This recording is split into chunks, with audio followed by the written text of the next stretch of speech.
एक राजा था और उसकी 2 पत्नियां थीं।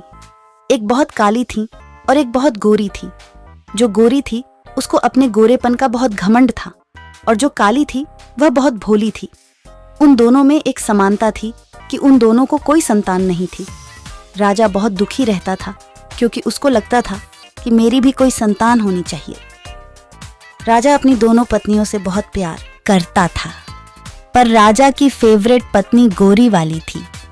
लेकिन उसने कभी भी दोनों पत्नियों में भेदभाव नहीं किया। राजा की जो गोरी पत्नी थी वह बहुत घमंडी और झगड़ालू थी। घर के सब काम राजा की काली पत्नी से करवाती थी और वह बेचारी सब काम कर लेती थी, पर राजा को कुछ नहीं बताती थी। एक दिन राजा की दोनों पत्नियों का बहुत बड़ा झगड़ा हुआ और राजा की गोरी पत्नी ने काली पत्नी को महल से निकाल दिया। काली रानी ने राजा को सारी बातें बताईं और राजा उसे कहने लगा कि मैं तुम्हारे लिए अलग महल बना दूंगा, तुम उस महल में रहना। फिर राजा ने महल के सामने छोटा महल बनाया और उस घर में काली रानी को रहने बोला। एक दिन राजा दूसरे राज्य में घूमने के लिए जा रहा था, तो उसने अपनी दोनों पत्नियों से कहा कि तुम दोनों को क्या क्या सामान चाहिए, मुझे बता दो, मैं तुम दोनों के लिए लेकर आऊंगा। तब राजा गोरी पत्नी के पास गया और उसे कहने लगा कि तुम्हें बाजार से क्या चाहिए? तो वह बोली, मुझे मेकअप का सारा सामान चाहिए। फिर वह काली पत्नी के पास गया और उसे कहने लगा कि तुम्हें बाजार से क्या चाहिए? फिर वह राजा से बोली कि मुझे एक छोटा बंदर चाहिए। वह बोला कि ठीक है, मैं लेकर आऊंगा। कहकर राजा वहां से चला गया। अगले दिन राजा दूसरे राज्य गया और उसने वहां से सारा सामान ले लिया और अपनी दोनों पत्नियों को उनका सामान दे दिया। राजा की काली पत्नी उस बंदर को देखकर बहुत खुश हो गई। वह बंदर उस रानी का सारा काम करता था, उसके साथ खेलता भी था। वह काली रानी उस बंदर को अपने बच्चे जैसा प्यार करती थी।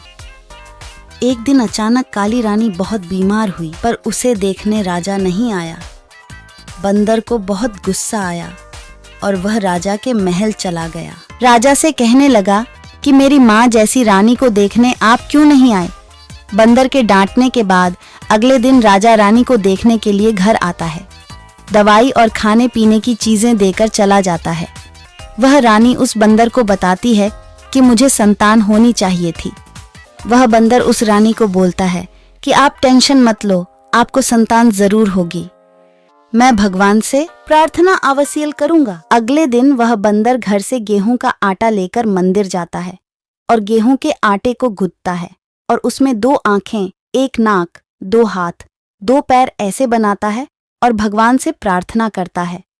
भगवान उस बंदर की प्रार्थना सुनकर उस आटे के गोले को एक छोटा बच्चा बना देते हैं और वह बंदर उस बच्चे को देखकर बहुत खुश हो जाता है। बच्चे लेकर काली रानी के गोद में दे देता है और काली रानी उस बच्चे को देखकर बहुत खुश हो जाती, बंदर का शुक्रिया करती है। राजा को खबर मिलती है कि काली रानी को बच्चा हो गया। राजा बहुत खुश हो जाता है। उसकी खुशी का कोई ठिकाना नहीं रहता। ढोल नगाड़े लेकर रानी के घर जाता है, उसे महल आने के लिए कहता है।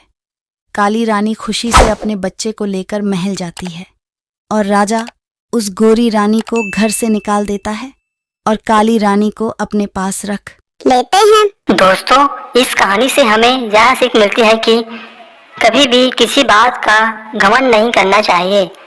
दोस्तों, वीडियो देखने के लिए धन्यवाद।